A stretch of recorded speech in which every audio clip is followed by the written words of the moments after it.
Students, in this short video I'm going to talk about topics from paper 205, that is bacterial reproduction first, and then we'll switch on to bacterial cell wall synthesis. Bacteria are the simplest organisms, and they are most successful organisms. They inhabit various types of habitat. Go to history means it was first observed by Anthony Leeuwenhoek, and they belong to the kingdom Monera. So, coming to reproduction, they are unicellular prokaryotic microorganisms. They reproduce by vegetative propagation, they reproduce by asexual reproduction, they reproduce by sexual reproduction. Okay, so coming to sexual reproduction. Sexual reproductions, you have three means, that is by transformation, or by transduction, or by conjugation. The word sexual reproduction here is a type of recombination, genetic recombination. Transformation, this was first studied by Griffith in Diplococcus pneumonia, where the DNA from the donor cell initiates heritable change in recipient cells. The transformation involves only one trait, through several may be acquired independently in this way. So if you incubate the cell with a DNA that has certain property, when the DNA can be taken up by the bacteria, and then you have the transformation of the cell with the property. Here in that experiment, Griffith observed that capsulated forms were the virulent form, and when the DNA from the capsulated bacteria is transferred into non-capsulated bacteria, that converted them into the virulent form, because non-capsulated bacteria were avirulent. The second type of sexual reproduction is transduction. It was first reported in Salmonella typhimurium by Zinder and Lederberg, and this is also a method where genetic material of one bacteria goes to other bacterial cell by the help of the phages. That is, when phages replicate, they carry certain genes from the bacteria, and when they transfect fresh bacterium, they inject the DNA into the fresh bacterium, thereby introducing some property into the new cell. This process is known to occur in several bacterial species such as Escherichia, Micrococcus, Salmonella, etc. The next is the conjugation. Conjugation was also first reported by Lederberg and Tatum in E. coli. Now here we have something called as the F factor that will make one of the cell to give the ability to transfer some character to another cell which lack the F factor. The cells which contain the F factor are known as male cells or F positive strain. The cells which lack the F factor are known as cell recipient or female cell or F minus cell. Now here cell to cell union occurs because the F factor is what is a small projection out of the bacterial cell, that is the pili. So that's also called as the sex pili. When there is cell to cell union occurs between two bacterial cells, genetic material from, that is the DNA of one bacterial cell, goes to another cell. If it is a plasmid, by rolling circle model, and then it enters the other cell and the character is transferred. So because of this, the recipient cell possesses duplicate genes, or there may be new character which is taken up by the new cell. So the famous examples which show conjugation is Escherichia coli. Coming to asexual reproduction, asexual reproduction takes place when there is formation of endospores or conidia or zoospores. Endospores are the structure when the conditions for the growth of the cells become unfavorable. These endospores are formed. They are having a hard resistant wall that is secreted in circles, and the spores are made resistant to the harsh condition. So when these spores are synthesized, normally what happens, the cells divide by binary fusion, and then two daughter cells are formed. But when spores are going to be formed, the cytoplasmic membrane invaginates to form four spore. That four spore, the cytoplasmic membrane grows and engulfs the four spore within a second membrane, that is the vegetative cell's DNA gets integrated. Now, where that integration is there, the rest of the DNA is degraded, and there is spore coat formation around the endospore, and maturation of the spore occurs by completion of spore coat, and increase in resistant to heat and chemicals are the complete characters of the spores uh, is integrated so that it will become tolerant to harsh condition. So the rest of the bacterial cell get degraded. Endospores are very resistant to physical conditions and chemicals. During favorable conditions, the spore wall get ruptured and the protoplasmic mass gives rise to new bacterium.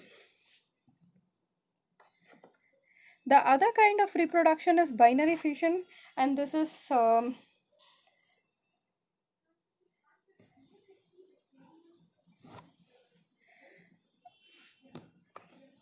vegetative reproduction is binary fission. Most of the bacteria rely on binary fission for propagation. It's a very simple process. A cell just needs to grow to twice its starting size and then split into two. But remain viable and competitive, a bacterium must divide at the right time in the right place and must provide each offspring with a complete copy of its essential genetic material. So the bacterial cell division, it's a current state of investigation, because there are a lot of things which are yet to be understood, the mechanism of cell division. Before binary fission occurs, the cell must occupy its make a copy of its genetic material and segregate these copy to the opposite ends of the cells. Then the many types of proteins that comprise the cell division machinery assemble at the uh, division site. A key component of this machinery is the protein FTSZ.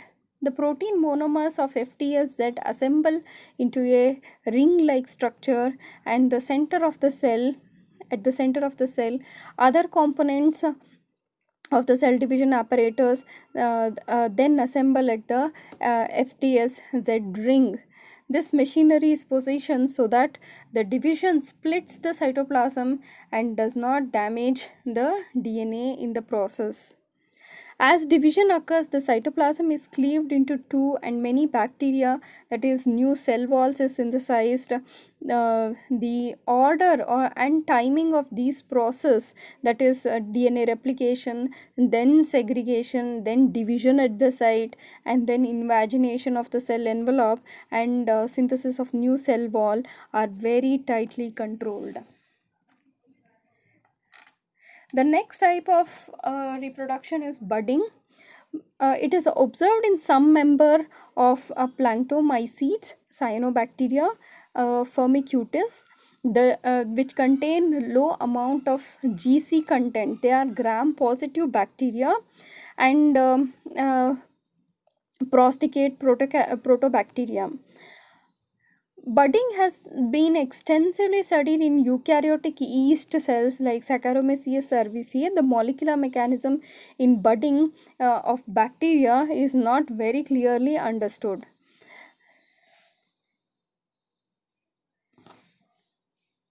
how the division, like how DNA replication is segregated to the bud, that is the offspring, that those processes are yet to be understood. The other type of replication is an unusual form of replication, that is a formation of bayocyte production in cyanobacteria. Stanaria never undergoes binary fission. This cell starts as a spherical cell, approximately 1 to 2 micrometer in diameter. This is referred to as bayocyte. That means it is a small cell. This bayocyte begin to grow, eventually forming a vegetative cell up to 30 micrometer in diameter. As it grows, the cellular DNA is replicated over and over, and the cell produces a thick extracellular matrix. The vegetative cell eventually transitions into a reproductive phase, where it undergoes a rapid succession of cytoplasmic fissions to produce dozens of, even hundreds of bayocytes. And then the extracellular matrix tears open, releasing the bayocytes. Other members of plurocapsules are unusual partners in this type of reproduction. The next type of reproduction is seen in E. species, Metabacterium polyspora, and segmented filamentous bacteria form multiple intracellular offsprings. Intracellular offspring development in these bacteria shares characteristics with endospore formation, which is seen in Bacillus subtilis.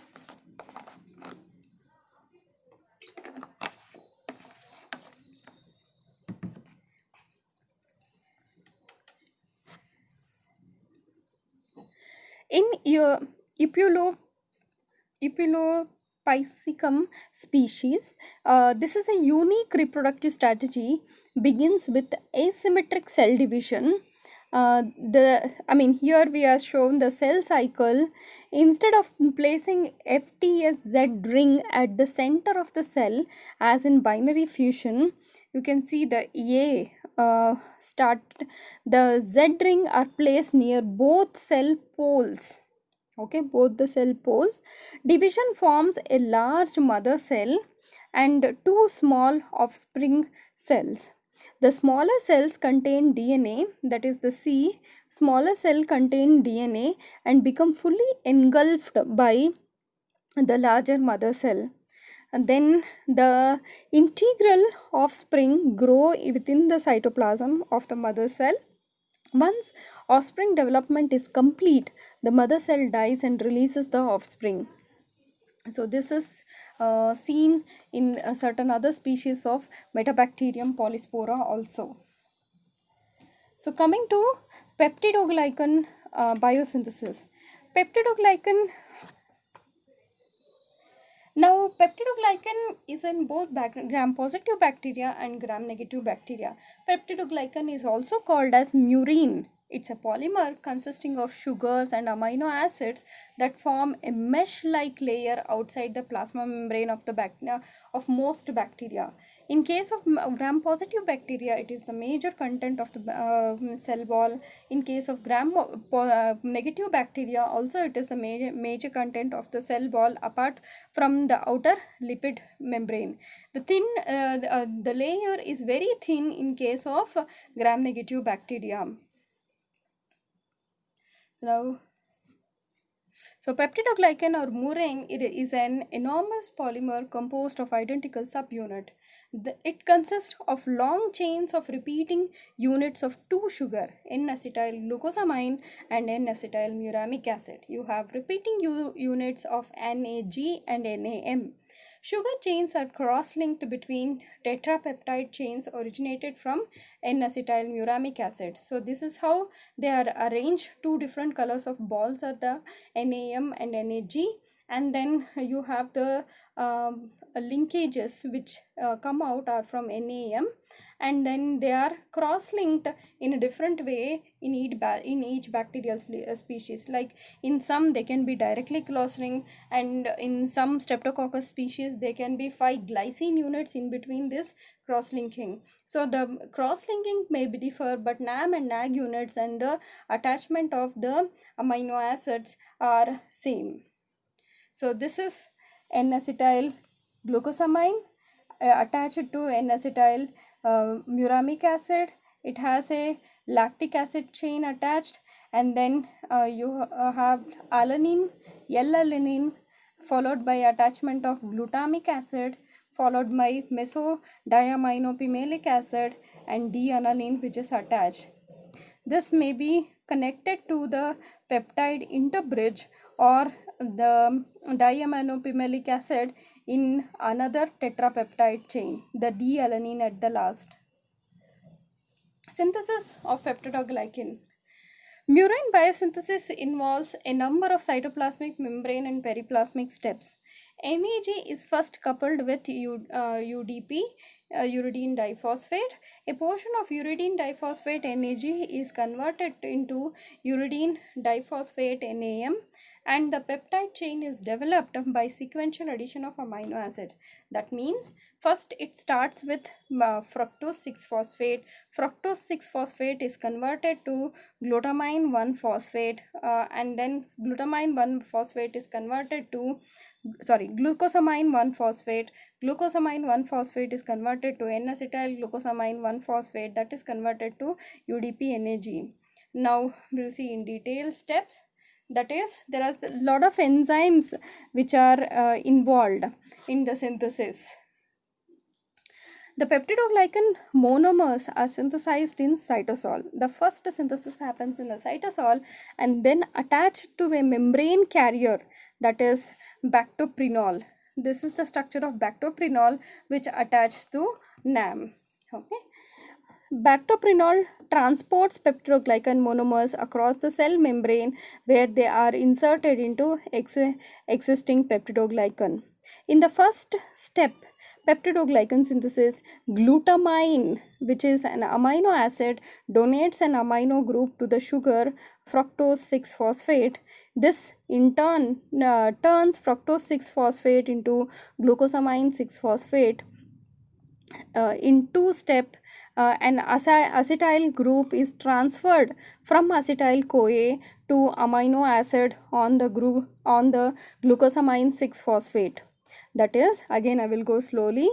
First step is the synthesis of the UDP. The first part, let me say as first part, UDP NAG units.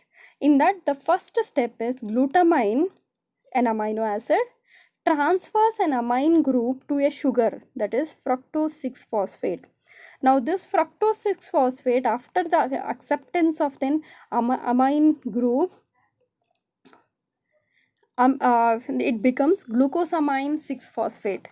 In two-step process, that is like in the step 2, an acetyl group is transferred from acetyl CoA to amino group on the glucosamine. So the first enzyme is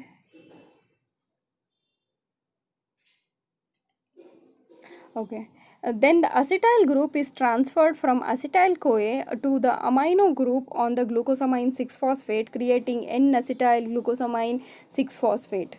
In the step 3 of the synthesis, the N-acetyl glucosamine 6-phosphate is isomerized, which will change N-acetyl glucosamine 6-phosphate to N-acetyl glucosamine 1-phosphate. Now in the step 4, the N-acetyl glucosamine 1-phosphate, which is now a monophosphate, attacks a uridine triphosphate. Uridine triphosphate, which is a pyrimidine nucleotide, has the ability to act as an energy source. The breaking of the phosphate bond gives the energy after the monophosphate has attacked the UTP. An inorganic pyrophosphate is given off and is replaced by monophosphate, creating uridine diphosphate N-acetyl glucosamine. That is what is the starting material which I have shown here. Now, for uridine diphosphate is this is the initial stage is used to create the precursor NAG in the peptidoglycan. Uridine diphosphate glucosamine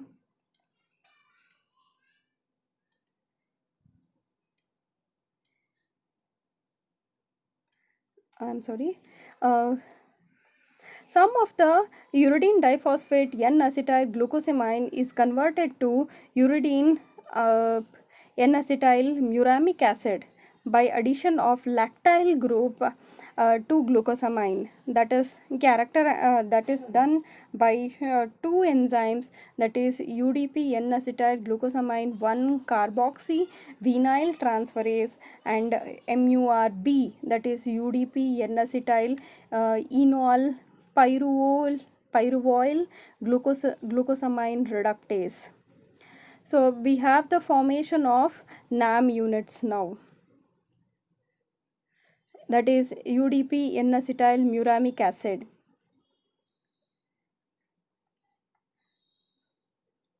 Again, I'll repeat this UDP muramic acid formation. In this is the step 5, that where N-acetyl glucosamine is converted to UDP N-acetyl muramic acid by addition of lactyl group to glucosamine. Also, this reaction the C3 hydroxyl group will be removed a phosphate from the alpha carbon of phosphoenol pyruvate by the enzyme UDP N-acetyl enoyl pyruvoyl glucosamine reductase. This creates what is an enoyl derivative, that is that will be reduced to lactoyl moiety by NADPH in step 6. In step 7, the next step, the UDP N-acetyl muramic acid is converted to UDP N-acetyl muramic acid pentapeptide by the addition of amino acids, usually the dipeptide alanine, D-alanine, alanine.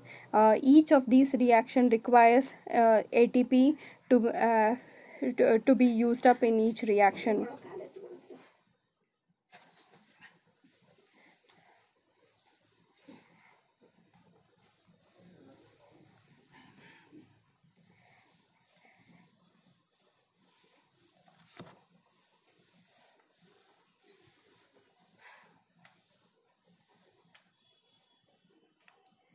First, D-alanine is converted to L-alanine and is added, followed by glutamine, followed by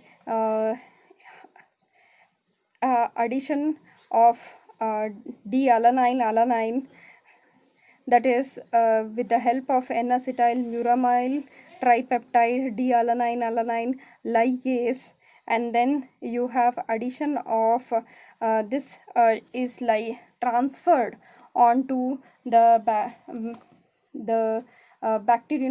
bactoprenol phosphate, that is by MRAY, that is phospho N-acetyl muramoyl pentapeptide transferase, and there it is taken, and then using MURG, that is UDP N-acetyl glucosamine N-acetyl uranyl that is the pentapeptide pyrophosphoryl undecaprenol N-acetyl glucosamine transferase, which sends the pentapeptide and glucose NAM and NAG units towards the membrane phase, towards the intermembrane space, and there they are acted on by transpeptidases, and they are attached to the existing peptidoglycan change by increasing the unit by one number.